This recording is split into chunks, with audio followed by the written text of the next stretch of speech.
Und mit so einer fetzigen Musik geht's weiter hier bei Pokémon Delta Alpha Saphir. Hallo, willkommen zurück. Und wie bereits letzten Part angekündigt, geht's nun los mit der eigentlich noch ganz kurzen Vorbereitung für das Kampfresort selbst. Soll heißen, ich will jetzt noch ein neues Pokémon züchten mit euch gemeinsam. Und es auch trainieren von A bis Z, was man alles machen kann mit DVs, EV-Training, allen 3 Möglichkeiten. Also mit DVs gibt es sogar 4 Möglichkeiten zum Trainieren. Und ja, fangen wir direkt mal an. Wie ich bereits erwähnt habe, es soll mein Lieblings-Pokémon werden und das ist seit jeher, seit Rot, Blau, Gelb, Grün, war schon immer, ist es...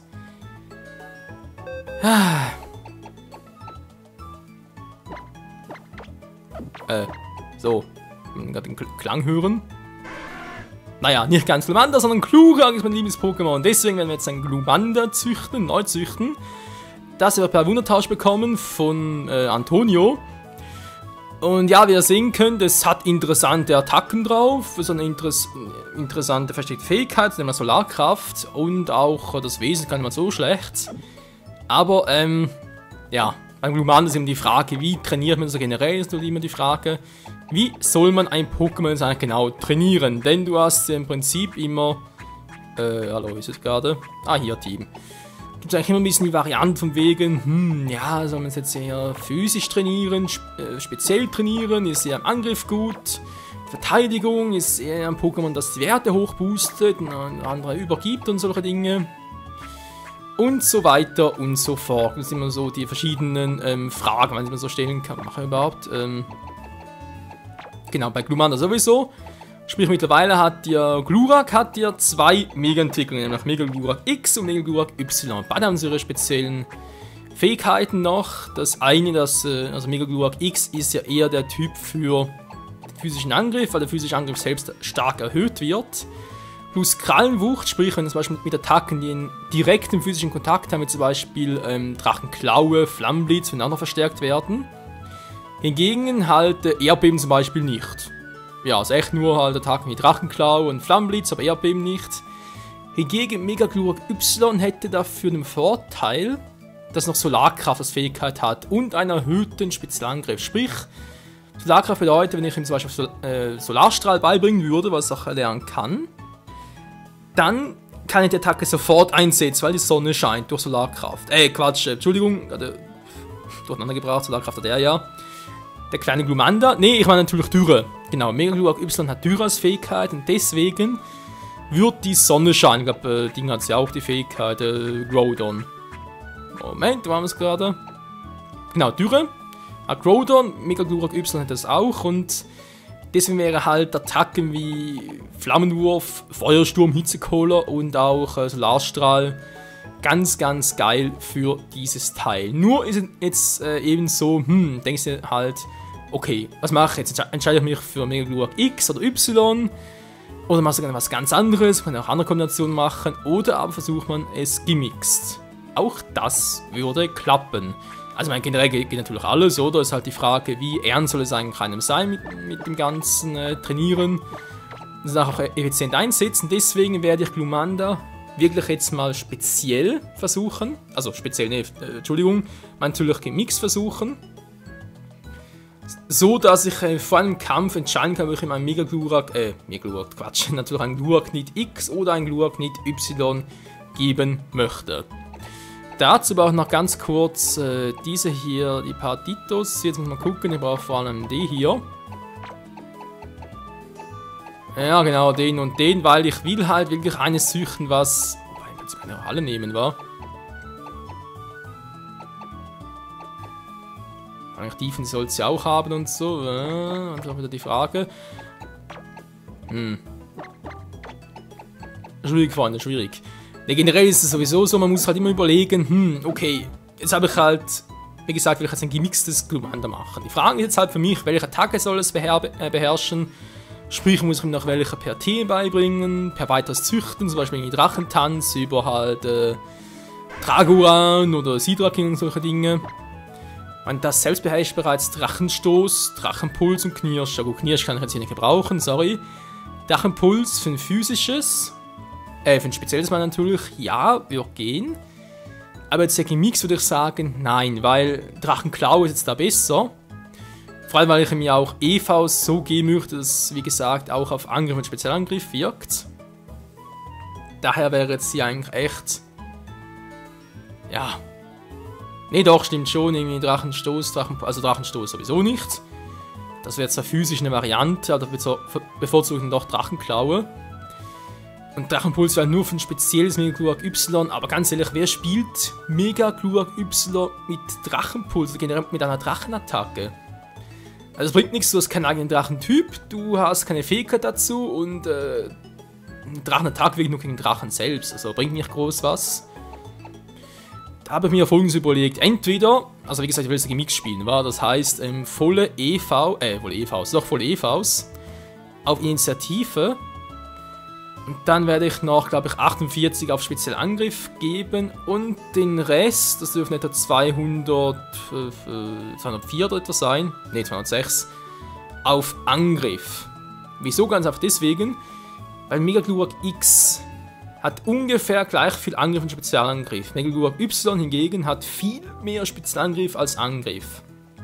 Wenn ich das gegen Mix spielen möchte, wäre es natürlich sinnvoller, dass die EVs dort ein bisschen aufteilen, damit sie nachher gleich stark sind.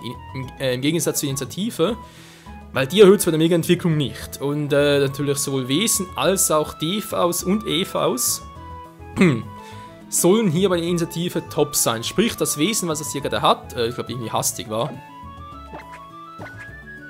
Genau, hastig, das behalte ich jetzt so. Andererseits kann ich ja auch sagen, gut, ich mache halt Initiative plus und Spezialverteidigung minus, aber nö, das passt schon so. Als Attacken gebe ich ihm jetzt deswegen, als er gegen mich spielen möchte, gebe ich ihm... Das ist die Frage, entweder gebe ich ihm Feuersturm, Solarstrahl, Drachenklau und Erdbeben. Weil ich denke, 2 physische, 2 spezielle sind ganz gut. Oder aber ich gebe ihm Flammenblitz, Solarstrahl, Drachenklau und Hitzekoller. Wieso? Ganz einfach. Würde ich ihm Feuersturm geben, weil Flammenwurf bringt das nicht mehr so viel, die Zeiten sind eigentlich vorbei. Feuersturm hat einen speziellen, oder zumindest eine spezielle Attacke schon mal drauf. Und Solarstrahl ja auch gut. Vor allem halt, wie gesagt, für Mega Glurak Y sehr gut. Drachenklaue halt für Mega Glurak X vor allem. Und Erdbeben noch einfach nur, damit ich generell noch eine gute Attacke zum Ausgleich habe, oder? Dann hätte ich ja eine Feuer, eine Pflanze, eine Drachen, eine Bodenattacke. Wäre gar nicht mal so eine schlechte Idee. Andererseits kann ich mir auch überlegen, Erdbeben, okay, das ist eine physische, sie macht viel Damage und so, und ich gebe ja auch EVs auf Angriff, aber trotz allem ist es kein direkter Körperkontakt. Also wäre doch Flammenblitz besser für Mega Glurak X. Dann Solarstrahl, Drachenklau und Hitzekoller. Wieso Hitzekoller? Ganz einfach deswegen. Angenommen, ich habe echt einen Gegner vor mir, wo ich weiß, oh, da bringt er physisch nichts drauf, da muss ich mit Hitzekoller ran. Und ganz ehrlich, ihr habt trotzdem den Typus Feuerdrache. Als Mega Glurak X halt. Gut, ist natürlich Hitzekoller schon mal genial. Solarstrahl würde ich natürlich in der Form sowieso nicht einsetzen, weil ich habe, wir müssen 2 Runden warten, das wäre totaler Humbug. Also Solarstrahl wäre echt nur für Mega Glurak Y. Im Gegensatz, wenn ich ein Mega Glurak Y wäre, würde ich ja eh nur mit Solarstrahlen so ein bisschen angreifen, Hitzekoller echt nur zum Finishen und sonst wieder zum Austauschen des Pokémon. Haben wir irgendwie so gedacht, entweder echt so Feuersturm, Solarstrahl, Drachenklaue, Erdbeben oder aber Flammenblitz, Solarstrahl, Drachenklaue, Hitzekoller. Das würde ich jetzt echt mal so versuchen. Ich weiß, es ist nicht die beste Variante, am besten klügsten wäre es ich mache 2 Glumanders. Einen für X Mega-Entwicklung, einen für die Y, aber ich will es einfach mal so versuchen und mal testen, wie es so auskommt, war. Gut. Genug Erklärung, jetzt geht es in die Praxis. Erstmal, wie gesagt, die EVs, weil müssen auch immer trainiert werden. Wie gesagt, der Attack mache ich jetzt ja keine besondere. Weil Flammenblitz erlernt von selbst, Solarstrahl per TM, Drachenklaue per TM, Erdbeben, Hitzekoller auch per TM, Feuersturm ja auch per TM, also ist alles supi. Pokémon beurteilen, ja, wie gesagt, dann haben Sie zum Beispiel das Ditto hier. 2 für 5. Ich sehe, überdurchschnittlich, okay. Angriff, da wäre Nummer 2 auf meiner Liste. Spezialangriff ist die 4. Spezialverteidigung ist die 5. Niemand mit dem Mason Salaman Urteilsspruch. So. Das heißt 31 DVs auf Angriff, Spezialangriff und Spezialverteidigung. Hingegen er hat 31 auf Initiative. Geil, und was hat er? Nicht sehen, akzeptabel, Verteidigungswert, mit dem Messen. Okay, Verteidigung ist bei ihm top. Natürlich mit dem Wesen ein bisschen scheiße, wa? Naja. Trotzdem nicht so das Problem. Wie gesagt, ich will es hier trotzdem versuchen, es optimal hinzukriegen. Was mache ich jetzt zuerst? Will ich jetzt versuchen, das Wesen zu behalten? Das Wesen, das Wesen, Entschuldigung. Das Wesen behalten, weil wie gesagt, Initiative top ist, das brauche ich sowieso, weil ich muss schnell angreifen können, egal in welcher Megaform. Wäre eine Variante, wäre echt zu überlegen, aber dann trotzdem DVs drauf. Das heißt, müssen wir einen Ewigstein geben, wa? Wo haben wir gerade einen? Weil der Ewigstein, der vererbt das. Oh, Entschuldigung. Der Ewigstein vererbt das Wesen weiter. Oder sage ich mir, okay, passt, aber Wesen mache ich jetzt noch ein bisschen random. Ich schaue nach was Besserem und gebe ihm lieber irgendwie so Machtgewicht, also sprich ein Macht-Item.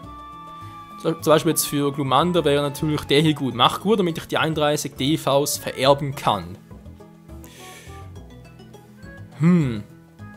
Ja und nein, ich meine echt nur die Verteidigungswerte vererben bei einem so ein Pokémon wäre eher ein bisschen ungut, wa?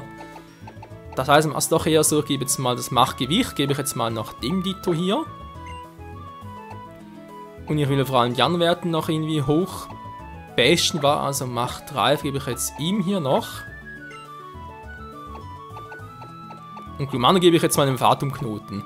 Der Fatumknoten, der wählt 5 Werte aus von beiden Partnern bei einer Zucht. Und gibt sie dann neuen Pokémon weiter. Im Sinne von Glumanda, wenn ich natürlich Glück habe, kriegt das neue Glumanda, was daraus schlüpft, hat 31 DVs auf Verteidigung, Angriff, Spezialverteidigung. Wenn ich Glück habe. Die Wahrscheinlichkeit ist natürlich sehr gering, aber es könnte ja klappen. So, natürlich wäre es besser, wenn ich jetzt noch ein Ditto hätte, was alle Werte auf 31 DVs hätte und so weiter. Aber habe ich leider nicht, deswegen muss ich ein bisschen so tricksen. Und hoffentlich trotzdem ein gutes Pokémon züchten, wa?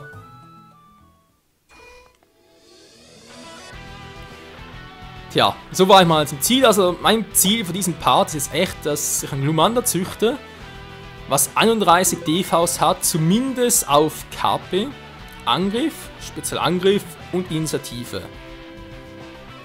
Die 4 sind unerlässlich, weil sonst kann ich das Teil gleich wieder einpacken.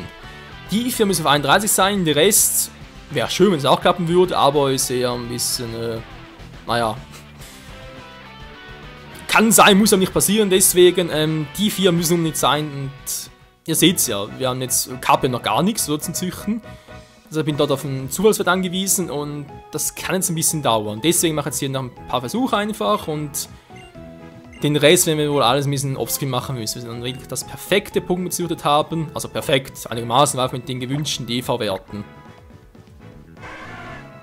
Das ist natürlich doof, weil wir die Attacken verlieren, aber kann ich im Notfall durch den Herzschub wieder erlernen lassen.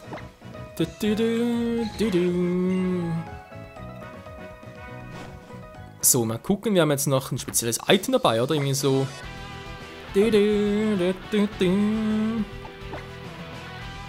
Lala, lala, was jetzt schon da? Live Kleid? Nö, auch nicht. Oh, Walpin, war? Genau, der wahrscheinlich erhöht in der Pension Eier zu finden. Das müsste jetzt noch schneller gehen. Jetzt haben wir noch ein Mekau dabei, das schneller brüten lässt. Und ich habe die O-Kräfte noch. Und zwar natürlich die Brutkraft, mit der sowieso noch schneller geht. Hier, Brutkraft Level 3 sogar. Dann bekommt Glumanda, ich glaube sogar irgendwie 50 Schienen oder so etwas raus, aber wirklich echt schnell. Scheint sich zu vertragen. Also uns ein bisschen rumfahren, bis so irgendwie den Kopf zu uns streckt und sagt, hey, ich habe ein Ei für dich. Ja, wie gesagt, das Mann wird natürlich jetzt trainiert werden in der Pension. Für jetzt in Attacken, aber naja, was willst du machen? So, dankeschön, schon das erste Ei. Natürlich will ich es haben. Ja, und so geht es weiter, Leute. Ich werde jetzt immer wieder rumfahren, warten, bis er was sagt. Eier mitnehmen, dann sobald ich alle im Team voll habe, werde ich die Brutkraft aktivieren, damit es schnell ausbrüten geht. Und danach gehen wir halt zu diesem DV-Richter im Pokémon Center hier. Und schauen, was er dazu meint. Von wegen, ja, der ist geil und so. Hole viele DVs, nämlich das wieder anstelle ist Glumanda in der Pension. So das weiter. Bis ich eben halt ein für mich halt perfektes, oder perfektes übertrieben, halt sehr gutes Glumanda habe. Machen sie natürlich jetzt momentan nicht. Ja, ich weiß, es ist doof, aber wenn ich halt keine anderen Ditos oder so habe.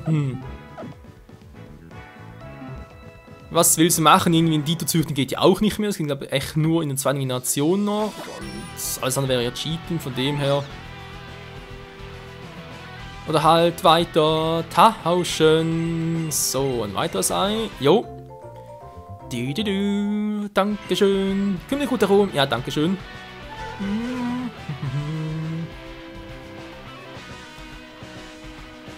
Das Ganze kann ein bisschen langweilig sein, Leute, ich weiß, aber das gehört einfach dazu. Das ist einfach Züchten, das ist eher ein bisschen, ja, auch ein bisschen auf gut Glück und so, muss die richtigen Suchpartner haben und ein bisschen alles ein bisschen gut funktioniert und weiter züchten kannst. Und übrigens, so habe ich es auch bei Elevoltec und auch bei Brutalander, bei Bisaflo und auch bei Gengar gemacht. Also ungefähr. Wie gesagt, muss man noch Attacken weitergeben und so, war noch ein bisschen was anderes. Zum Beispiel bei Gengar muss ich ein männliches Nebulag mit einem weiblichen Traunfugil zusammentun. Ah ne, umgekehrt, war ein weibliches Nebulag und ein weibliches Traunfugil. Damit ich dann den Abgesang erlerne. Bei Bisaflo war es nicht nötig, bei Elekid muss ich halt Eishieb und Kreuze weiter verlernen. Aber es ging nur den Elekid selbst, in dem her. Weil man kann hier ja auch Elekids Wildnis fangen, die halt Bonus-Ei-Attacken drauf haben. Sprich, einen Elekid mit Eishieb, eines mit Kreuzhieb und so, und in einem Züchten halt. Und ja. Dann natürlich noch das richtige Wesen, die richtige DVs. Es dauert lange, muss man zugeben, so ein Pokémon richtig zu züchten und so. Das kann ein paar Stunden dauern.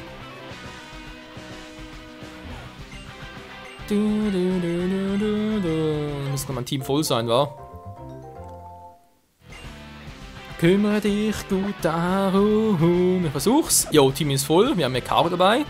Und jetzt, Freunde, wird ausgebrütet wie am Fließband.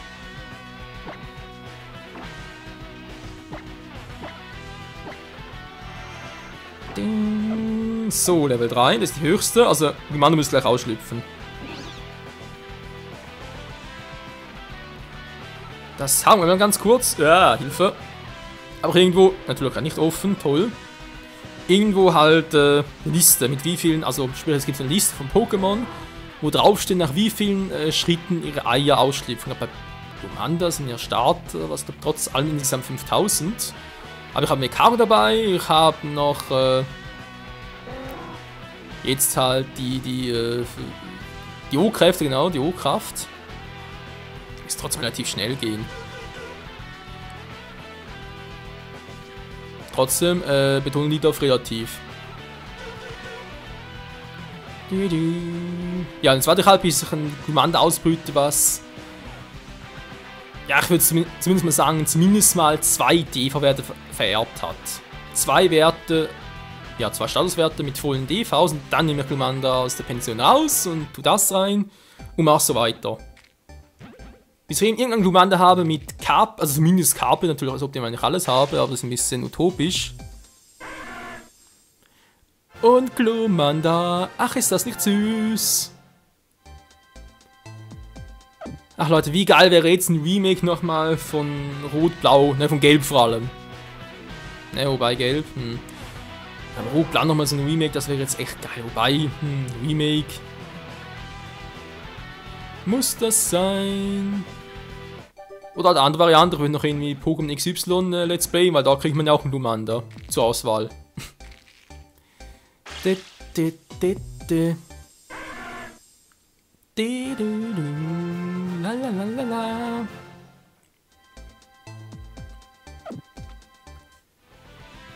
Lalalala.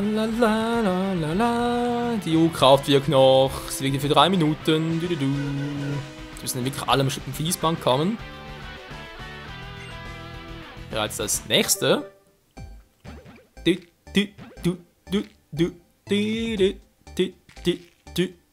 das ist Nummer 3. Fehlen uns noch 2. Und ein neues Glumanda ist da. Ja. Also würde ich mir doch echt empfehlen, vor allem, dass mindestens eins der beiden Such-Pokémon sehr, sehr viele DVs auf Maximalwert hat. Sprich, immer halt so ein Dito nehmen, was halt 4 oder 5 DVs auf Maximum hat, oder sogar alle 6, gibt es mittlerweile auch schon irgendwo im Netz. Also mit 5 oder 6 gibt es wirklich. Aber sie sind meistens halt aus älterer Generation rübergetauscht oder halt gecheatet, glaube ich sogar teilweise. Weil sonst wäre mir nicht bekannt. Ich meine, ich habe ja auch schon Titel gefangen hier, die halt eben halt nur 3 Werte auf Maximum hatten, nicht irgendwie 4 oder 5. Gibt's das auch? Da brauchst du echt wahnsinnig viel Glück. Okay, Bruder nachgelassen, aber kein Problem, wir denn noch eins. Mir fehlt nur noch eins, das muss auch gleich kommen.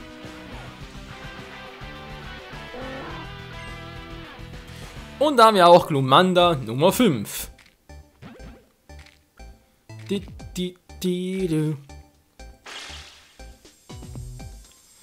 Ja, ja, und so geht das Züchten voran. Nein, voran ist übertrieben war, aber naja, es geht. Gut, das hätten wir jetzt. Alle Glumanda sind ausgebrütet, jetzt halt die Frage für uns. Stimmt meine Vermutung? Ja, gut, stimmt alles. Sehr schön. Jetzt noch ganz kurz gucken, wie sieht es optisch aus? Ich habe eines, was mehr Kabel als andere. Attacken alle vererbt, genau. Anti-Solarkraft, ne, sogar 3 Stück, dann haben wir Großbrand. Also ganz ehrlich, die Fähigkeit, die interessiert mich jetzt nicht wirklich, ob es jetzt Solarkraft hat. Oder Großbrand. Klar wäre strategisch noch sinnvoll, bei uns im Team spielt es aber keine Rolle.